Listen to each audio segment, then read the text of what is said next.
Alright, ladies and gentlemen, boys and girls, once again, what is going on? This is the Club of the Man 1993, and we are here live once again, and we're live for the second time tonight for my live review of this past Monday's Monday Night Raw. It took place at the WWE Thunderdome on June 28th, 2021. At the Yuengling Center in Tampa, Florida. Going a couple more times, I gotta say that. Actually, let's check the calendar. So, for Raw, at least, I have to say that 2 more times. 2 more times for Raw, and 2 more times for SmackDown. So, 4 more times, I'm gonna have to say the WWE Thunderdome at the Thunderdome at the Yuengling Center in Tampa, Florida.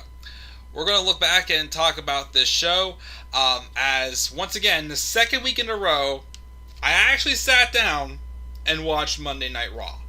So for the second week after like 2 months of me going no grade of Raw reviews, I am going to actually go through this show and grade it again, because I actually went through and watched it. Let me tell you something, though. Let me tell you how I feel about Monday Night Raw after the past 2 weeks of watching it.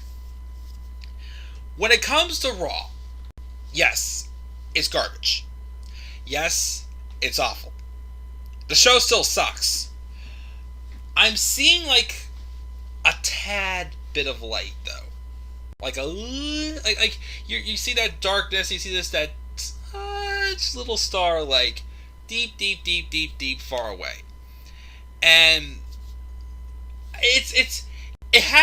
Raw, like this week and last week, has things like, okay, it has the potential to maybe do something good. Problem is I don't trust WWE to make it good. I trust that they're going to make it flop, which is why I'm pretty sure these past 2 weeks my grades probably would have been a little bit higher if I had more faith in the company. But I don't, and because of that, I gotta give it the grade I give it. Because there was something that's on the show, is either I really liked it, or I really disliked it. There was no in between. But let's talk about it, because, I do want to watch Dynamite, and then try to get, a few more things caught up tonight, besides YouTube, of course, that I gotta do. Because, like I said, my Saturday Night Dynamite review from before, I should have done some of this stuff yesterday, but I was just so miserable at work. I had such a bad day at work yesterday. I just felt like doing nothing. So that's why nothing really got accomplished yesterday. So, hang on. I got a battery that I'm charging for work that is done. One more. And I should be caught up with battery charging. And that one's still acting up weird. Hang on, everybody, just get on. That one's that weird. I'll worry about that later. Okay, anyways. Battery charger. Anyways. Let's just go through the show, talk about it, and then move on with our lives. We got Mark doing a live chat. What's up, Mark? He hopes Randy Orton is okay. There really was no explanation. I mean, I didn't hear anything yet as to why Randy Orton was not on this week's episode of Raw when he originally was supposed to be, and in that triple threat last second chance match for the last spot for the Raw Raw side of the men's Money in the Bank match. He also hoped Drew doesn't win. We'll talk about that. That Ricochet spot. We'll talk about that. And will they please break up that stupid team of Shayna Baszler and Nia Jax? Trust me, my friend, I wanted to. I wanted so bad. You don't even get it. So bad. Even though Shayna Baszler is the last horsewoman remaining, because they released Marina Shafir last week. So yeah, no 4 horsewoman match, unfortunately. It was my dream. It was a dream match for sure, but ain't happening. But let's just go through this show really quick here. We open up this show with the announcement that Randy Orton cannot compete tonight. Why? No word why. So they're going to have a battle royal, and the winner will take Randy Orton's place in the match, in a triple threat match in the main event, which was supposed to be Randy Orton versus Drew McIntyre versus AJ Styles. Again, in a second chance triple threat match, and the winner will take the fourth spot on the Raw side of the Money in the Bank ladder match. So, when they announced that, here comes Matt Riddle, who claims he wants to enter the match as Randy Orton. It's agreed, and Matt Riddle won the Battle Royale. So basically, Matt Riddle inserted himself into the Battle Royale, and when he wins, he will basically replace Randy Orton.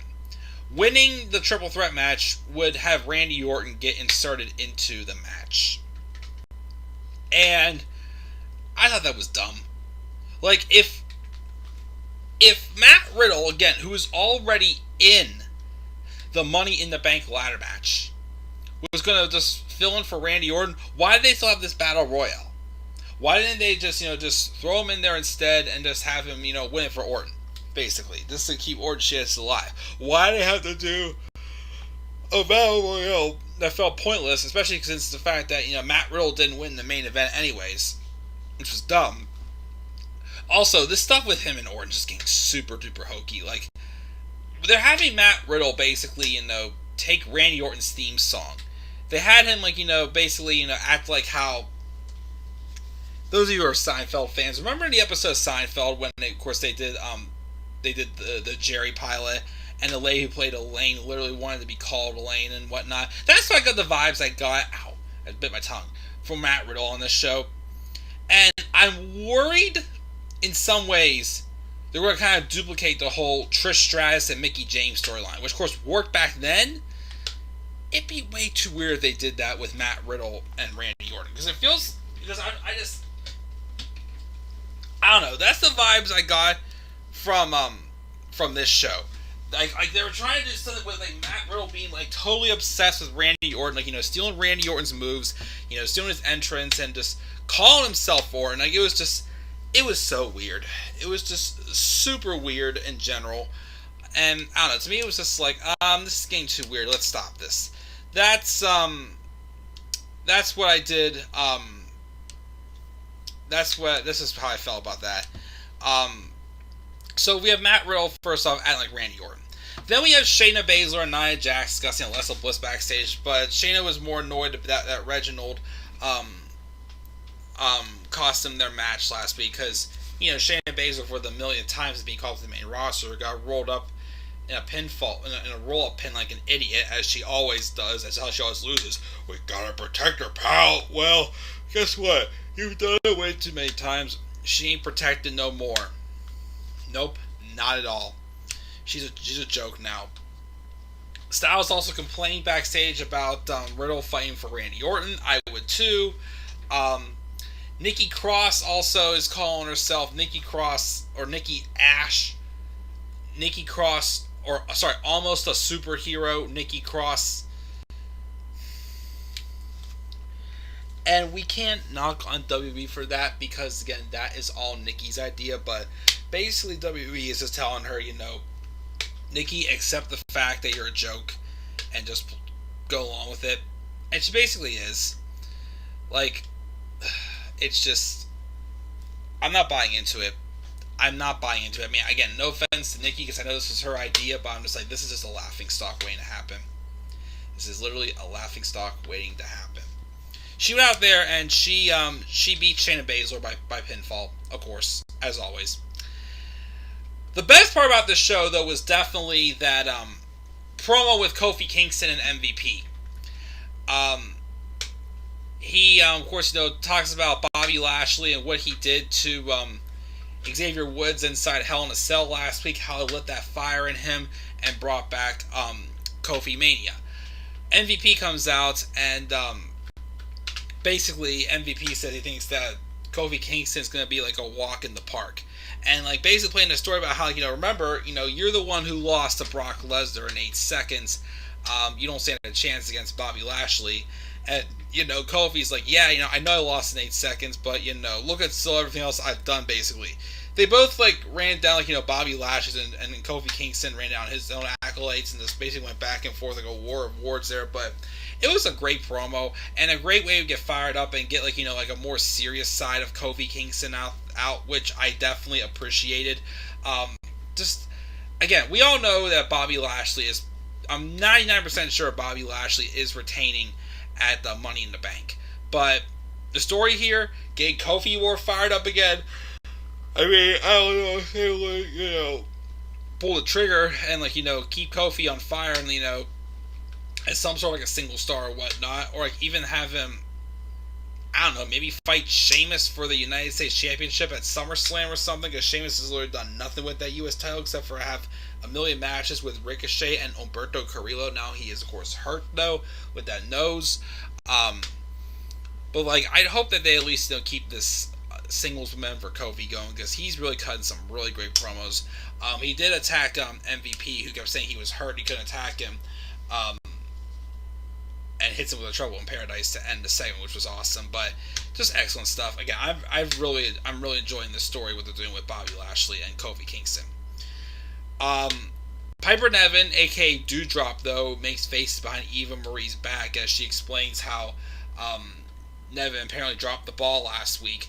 But then they have another tag match, rematch from last week. Piper Niven and Eva Marie taking on Asuka and Naomi. And this time, it was more so, okay, so when Eva Marie's in the ring, they lose. But, Eva Marie taking advantage of, her look, her bank account, her fame. And she has Piper Niven do her bidding. And Piper Niven took out Asuka and Naomi 2-on-1. But then, of course, after, Piper gets a pinfall victory, Eva Marie takes the microphone and credits just herself only for the win, which Piper Niven, of course, seems pissed about that. Here's my thing. I get it. It's doing a good job in making people get behind Piper Niven and making her more of a baby face. I get the story they're trying to play this, but I have 2 questions. One, what's in it for Piper Niven? Why did Piper Niven even agree to even, work with Eva Marie? What's the story behind that? And 2, it's already, I feel like they're already trying to split it up and create some tension so soon. It's already, to me, kind of making Piper Niven look like an idiot. Because okay, obviously, you're better than this, and that, you want to deserve the credit, but you're going to let her keep pushing you around like that? I don't know. It's just they're already kind of taking the next steps to the extreme a little too quickly, it feels like. There's some feuds, of course, that move too slow. Others that just move too fast. I feel like this one's moving just a little bit too fast. But in the long run, it could work and get Piper Niven over and make her a star. Maybe. Who knows? And also, drop the name Doudrop. I mean, I'm pretty sure, I'm praying. Here's the thing I hope doesn't happen. I am praying that Piper Niven becomes Piper Niven again once she turns on Eva Marie. What I'm worried they're going to do is, knowing WWE, just like with Chad Gable and the whole Shorty G stuff, embrace the name. I don't care anymore. You can call me that name all you want. It's no. No. Piper Niven is Piper Niven. She's not Doudrop. That's just some dumbass name that probably made Vince laugh his head off. And now he's basically probably doing it to make fun of her.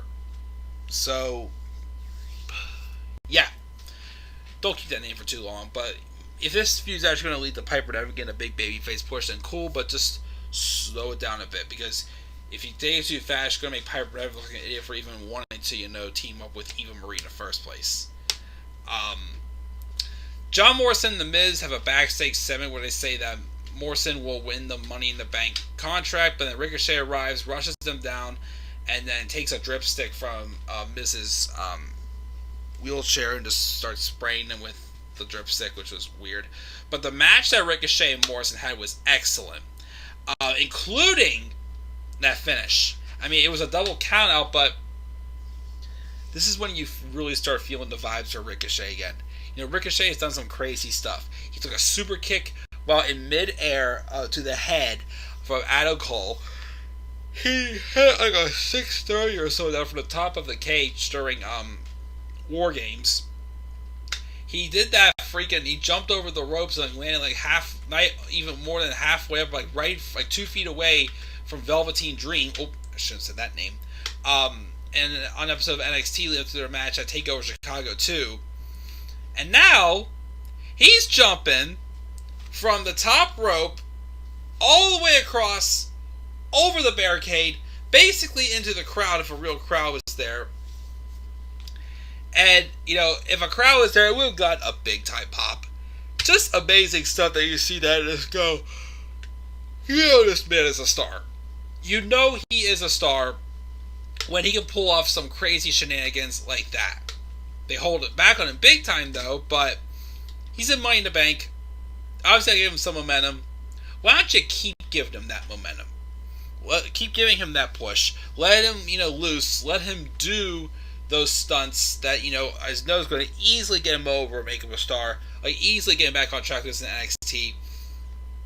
I don't know if they do it, because, literally they had him face Brock Lesnar, and then the next episode of Raw, he jobs out and loses to Riddick Moss. Like, that really made him look good. But give him a chance. Give him a chance, especially if he's pulling off stunts like that, jumping, from, the top rope all the way across into basically the stands, over the barricade where fans are at. But yeah, that was an awesome spot there. Definitely one of my favorite moments of the night. Besides that promo from Kofi and MVP, though. Oh gosh, then we have Charlotte Flair, basically, So Charlotte teamed up with Natalya and Tamina, and they defeated Rhea Ripley, Mandy Rose, and Dana Brooke. And basically, they had this promo where it's like, it's three people who have, like, a history of family in the company, and basically they're like, oh, we're on the same page, blah blah blah, coolly, like, that booked crap. But of course now they have Charlotte team up with the heels and Rhea Ripley with the baby faces, but didn't Rhea come across the freaking heel whenever she took out Charlotte at Hell in a Cell? Because once again, there's literally no legitimate babyface in this feud, but whatever. Who cares? The heels won, and then Rhea Ripley takes out Charlotte's knee after the match, because Charlotte just took out her knee during the match, but it was just... It's a shame because these matches are so good between these two, yet the storytelling is just awful. Especially when, again, you literally don't know who's the face, who is the heel. They literally just 1 week just flip it around just for the heck of it. And it makes no freaking sense. It's already, to me, an early candidate for one of my worst feuds of the year. That's how bad this feud has been. Jackson Ryker defeated Elias in a strap match. Who cares? We spent a segment also backstage where Ryker's just like slapping his chest with the strap. It was annoying and it was dumb. I don't care.